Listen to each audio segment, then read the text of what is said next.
تو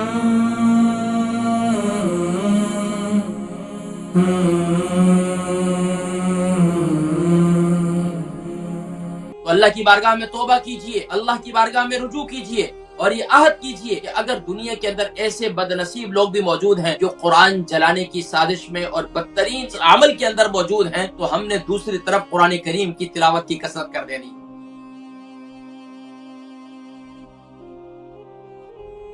یہ قوم قرآن کو کھول کر پڑھتی نہیں تھی، یہ قوم قرآن کو کھول کر سمجھتی نہیں تھی، یہ قوم قرآن فہمی کی طرف ذوق و شوق نہیں رکھتی تھی۔ یہ اسی لیے آج ہو رہا ہے کہ ہم مسلمانوں کا تعلق کتاب لا ریب قرآن مجید فرقان حمید سے کمزور تر ہوتا چلا جا رہا ہے۔ یہ کتاب لا ریب مردوں کو زندہ کرنے کے لیے آئی تھی، مردہ دلوں کو زندہ کرنے کے لیے آئی تھی، لیکن ہم نے اس کتاب لا ریب کو صرف مردوں کے بخشوانے تک ہی محدود کر لیا۔ اب وہ بھی بہت ختم ہو چکا ہے سلسلہ، کہ پہلے لوگ کوئی کسی ہمارے عزیز کا انتقال ہوتا تو قرآن خوانیاں کا اہتمام کیا جاتا تھا۔ اب تو صورتیں، اور جہاں اگر کہیں قرآن کریم کھول کر وہاں رکھ بھی دیا جائے تو وہاں ان پر ایک اتنا بوجھ محسوس ہوتا ہے کہ اب قرآن ختم کون کرے گا بھائی، قرآن ختم کون کرے گا۔ پہلے ایک ہی مجلس کے اندر 2 3 ختم قرآن ہوا کرتے تھے، لوگ ذوق و شوق کے ساتھ 2 3 سپارے کی تلاوت کیا کرتے تھے۔ اب تو ایسا وقت آ چکا ہے کہ ایک آدھے سپارے کی تلاوت کرنا بھی اپنا بہت بڑا جو ہے نا مارکا سمجھتے ہیں کہ ہم نے آدھے سپارے کی تلاوت کر لی۔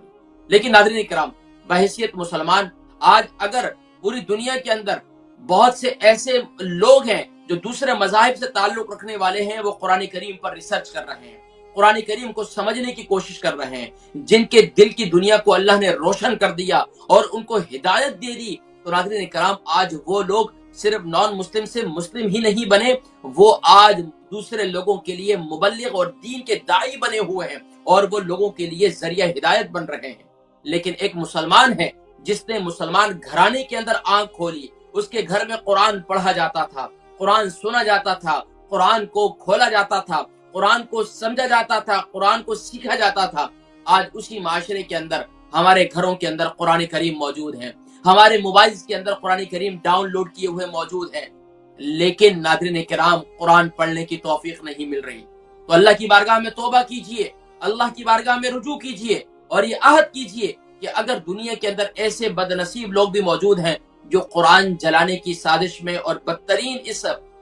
اس عمل کے اندر موجود ہیں، تو ہم نے دوسری طرف قرآن کریم کی تلاوت کی کثرت کر دینی ہے۔ ہم نے شب و روز کے اندر، تاکہ کل ہم پروٹیسٹ میں شامل ہوں تو ہمارا دلی اطمینان بھی ہو کہ ہم وہ ہیں جو ہم کتاب لا ریب کے ساتھ سچے ہیں، ہم کتاب لا ریب کو پڑھتے بھی ہیں، سمجھتے بھی ہیں، سیکھتے بھی ہیں اور اس کتاب لا ریب کے پیغام کو دنیا تک پہنچانے کی بھی کوشش کرتے ہیں۔ لیکن ناظرین کرام، صرف ہم اسی بات کو سمجھتے ہیں کہ ہم نے کلمہ پڑھ لیا، ہم مسلمان ہو گئے، ہم نے کلمہ پڑھا اور جس گھر میں آنکھ کھولی وہ بھی مسلمان گھرانہ تھا، یہ بھی بہت بڑی سعادت ہے۔ لیکن ناظرین کرام، یہ کافی نہیں ہے، یہ کافی نہیں ہے۔ ہمیں یہ حکم دیا گیا ہے کہ یاد رکھو، اگر تم امت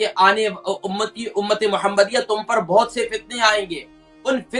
فتنوں کا سد باب 2 ہی چیزوں سے ہو سکتا ہے۔ تم 2 چیزوں کو تھامے رکھو گے، میں تمہارے درمیان میں 2 بھاری بھرکم چیزیں چھوڑے جا رہا ہوں۔ اللہ کے نبی صلی اللہ علیہ وسلم نے ارشاد فرمایا، ترکت فیکم الثقلین، کہ میں تمہارے درمیان 2 بھاری بھرکم چیزیں چھوڑ کر جا رہا ہوں۔ ایک، اپنے اہل بیت کی محبت، قل لا اسألکم علیہ اجرا الا المودۃ فی القربى، ہاں میں تم سے کسی اجر کا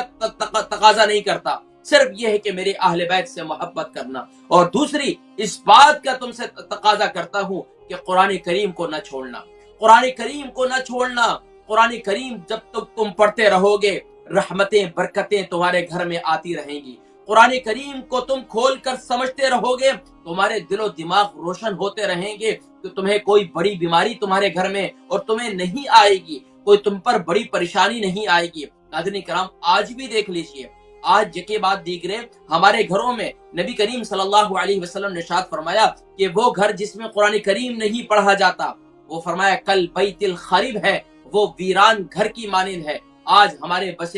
بسے بسائے گھر ویران کیوں ہو رہے ہیں؟ اس لیے کہ ہم نے جس کے ذریعے گھر آباد ہونے تھے وہ قرآن کریم تھا، وہ قرآن کریم کی لا ریب کتاب تھی۔ جسے پڑھنا تھا، جسے سمجھنا تھا،